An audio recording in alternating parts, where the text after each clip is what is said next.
यानी एक तरफ तो विधानसभा का सत्र आगे बढ़ रहा है, दूसरी तरफ लगातार आम आदमी पार्टी यानी कि जो विपक्ष है वो हंगामा खड़ा कर रहा है। दिल्ली विधानसभा का सत्र आज चौथा ये दिन।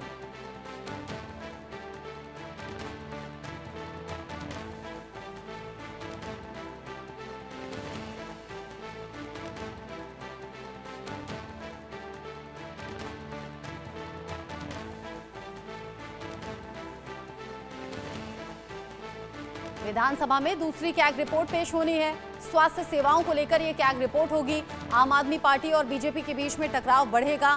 टकराव पहले से बढ़ा हुआ है। हंगामे के 3 दिन देखे हैं, चौथा दिन आज विधानसभा में सत्र का है और इन सब के बीच ही बीजेपी और आम आदमी पार्टी लगातार एक दूसरे पर आरोप लगा रही हैं। आम आदमी पार्टी की तरफ से नेता प्रतिपक्ष के तौर पर आतिशी ने राष्ट्रपति से मिलने का वक्त भी मांगा है।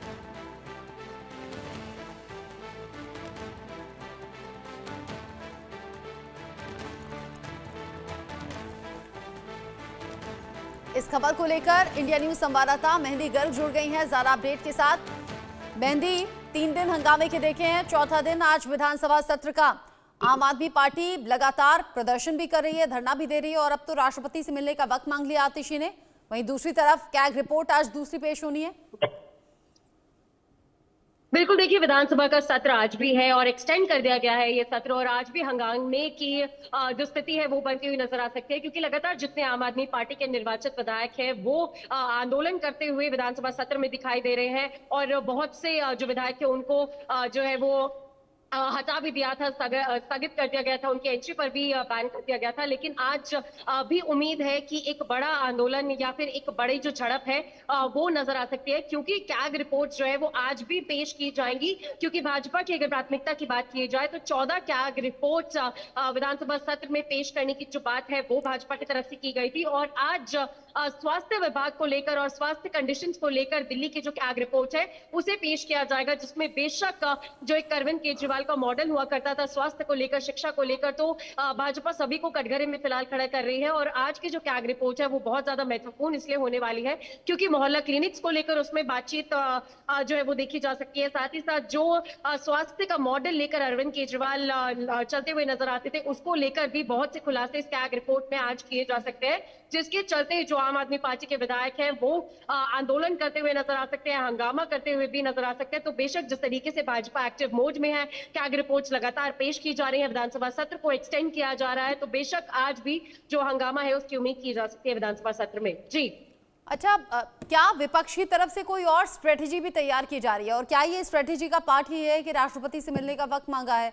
क्योंकि एक तरफ तो निलंबन था, निलंबन में जानते थे कि विधानसभा के भीतर नहीं जाने दिया जाएगा, लेकिन बावजूद इसके पहुंचे, प्रेमाइस में पहुंचे, धरने पर बैठे, बैनर पोस्टर लेकर पहुंचे, कहने लगे जो इतिहास में कभी नहीं हुआ वो अब बीजेपी कर रही है और अब राष्ट्रपति से मिलने का वक्त। बिल्कुल, देखिए विपक्ष में फिलहाल आम आदमी पार्टी है और पक्ष में भी कुछ जो विधायक हैं वो आम आदमी पार्टी के हैं, तो कहीं ना कहीं एक रणनीति जो है वो आम आदमी पार्टी की तरफ से भी लगातार बनाती हुई नजर आ रही है आम आदमी पार्टी। और आज एक बड़ी बैठक जो है वो भी हो सकती है, 12 बजे का समय लगभग मांगा गया है, जब जो हारे हुए जो कैंडिडेट्स थे वो भी इस मीटिंग में मौजूद रहेंगे, जो निर्वाचित विधायक हैं वो भी इस मीटिंग में मौजूद रहेंगे, आम आदमी पार्टी के जितने बड़े नेता हैं उनकी मौजूदगी भी इस मीटिंग में रह सकती है। और उसके बाद राष्ट्रपति से मिलने का भी एक जो टाइम है वो आम आदमी पार्टी की तरफ से मांगा गया है। तो कह सकते हैं कि विपक्ष में होते हुए फिलहाल आम आदमी पार्टी शांत बैठती हुई नजर नहीं आ रही है और लगातार जिस तरीके से बीजेपी आरोप पर आरोप लगा रही है और कैग रिपोर्ट्स का खुलासा कर रही है और अरविंद केजरीवाल का जो समय था जब तक वो कुर्सी पर रहे, जब तक वो मुख्यमंत्री रहे, उसको लेकर बहुत सवाल खड़ी कर रही है। तो बेशक आम आदमी पार्टी कहीं ना कहीं शांत बैठती हुई तो नजर फिलहाल नहीं आ रही है। बैठकों का दौर और मीटिंग्स का जो दौर है वो आम आदमी पार्टी कार्यालय में भी देखा जा सकता है। और सिर्फ इतना ही नहीं, आज एक बड़ी बैठक होगी, राष्ट्रपति से मिलने का समय भी मांगा गया है और जितने हारे हुए कैंडिडेट्स थे और जो नवनिर्वाचित विधायक है वो सभी पार्टी के बड़े लीडर्स यानी कि अरविंद केजरीवाल, आतिशी, सिसोदिया, इन सभी के साथ बैठे हुए नजर भी आएंगे। तो बेशक आगे की जो रणनीति है वो आम आदमी पार्टी तय करती हुई नजर आ सकती है। जी, आगे की स्ट्रेटेजी पर आम आदमी पार्टी पूरी तरह तरह से फोकस्ड है और इधर बीजेपी फुल एक्शन मोड में नजर आ रही है। एक तरफ तो दिल्ली में कानून व्यवस्था को लेकर मीटिंग गृह मंत्रालय में रखी गई है, दूसरी तरफ यमुना को लेकर जो मास्टर प्लान है वो तैयार किया जा रहा है। यानी बीजेपी कहीं से भी किसी भी तरीके से कोई गुंजाइश नहीं छोड़ना चाहती और जो बची कुछ ही कसर है पिछली सरकार पर सवाल उठाने की वो कैग रिपोर्ट के जरिए हो रही है। मेहंदी, बिल्कुल सही कहा आपने, क्योंकि कोई कसर बीजेपी फिलहाल नहीं छोड़ रही है। चुनावों से पहले भी रचना देखिए, बीजेपी बहुत ज्यादा आक्रामक थी।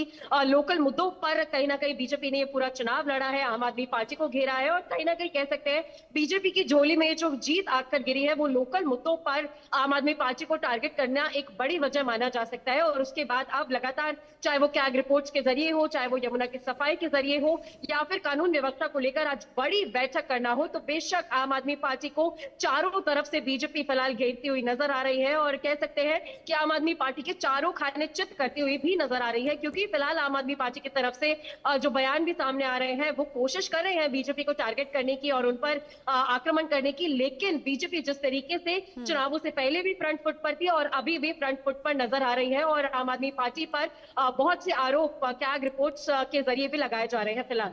ठीक है, आरोप प्रत्यारोप के इस दौर में कौन बाजी मार ले जाता है देखना दिलचस्प होगा। बाकी जो आज मीटिंग्स चल रही हैं या फिर जो आम आदमी पार्टी की स्ट्रैटेजी है, राष्ट्रपति से मिलने का वक्त भी मांगा है, जो भी अपडेट होगा आगे मेहंदी आपके जरिए दर्शकों तक पहुंचाएंगे। अभी के लिए शुक्रिया आपका।